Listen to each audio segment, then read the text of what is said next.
está período hobby druk. Den diferente produto, pero zij nos por handel, para een producto mais, zij eigenlijk de problemática de producto inschrijven.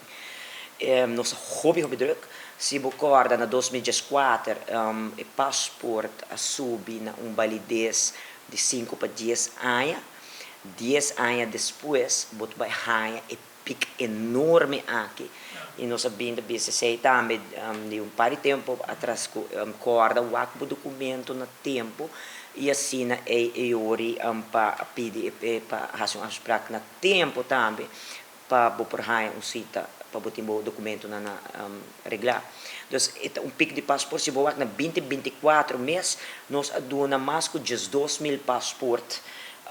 Sem conta de 4.000 rijbewijs. Pas rijbewijs também subi, se você acorda, nós atuma rijbewijs over voor de police na novembro 2020 e agora que nós atumé com retraso e tempo aí para a polícia não traga rijbewijs por tanto tempo.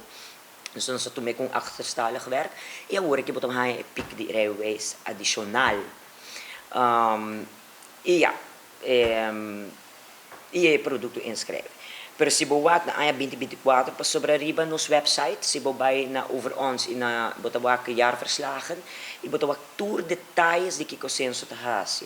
Botawak tour produto dan que nos vende, de quanto tempo nos atende a clientela e kiko nos genera de leis en retributie, quanto placa ela custa nos. Se boak nos entregando 2004 216.446 produtos, se encontra outro produto não quando eu contar para nota ganha placa cune, entre outros entrevista de schijnhuwelijk bijvoorbeeld, quanto custa hobby tempo. E produto aanang aqui 76.750 als afspraak na hoofdkantoor e 25.958 als afspraak na LG Smith. Pero se boa bom, de 76.750 afspraken na quartra 49.000 bing.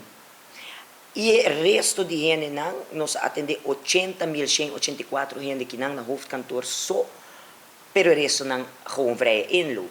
Pero agora aqui, um período piek de afspraak, nós não podemos afford e vrije inloop. So se bewak o produto não aqui, como donabo de conhecer, que nos verwerk e tour e gente que nos atende, tá 24 gente só.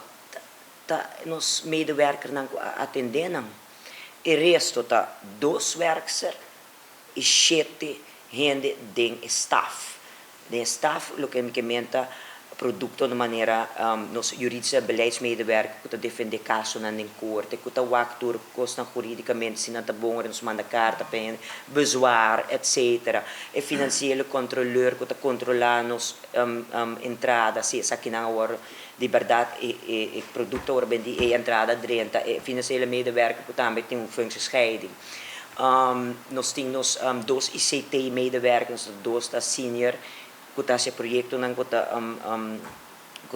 supervisar ICT de censo e medewerker e aceita nos personal e personal é como avisado é 24 gente aqui que documenten en inlichtingen e afdeling GV 24 gente que hasi e uitvoering para miles e miles de pessoas aqui que nós somos uma organização não está uma organização chiquito, pero high efficient.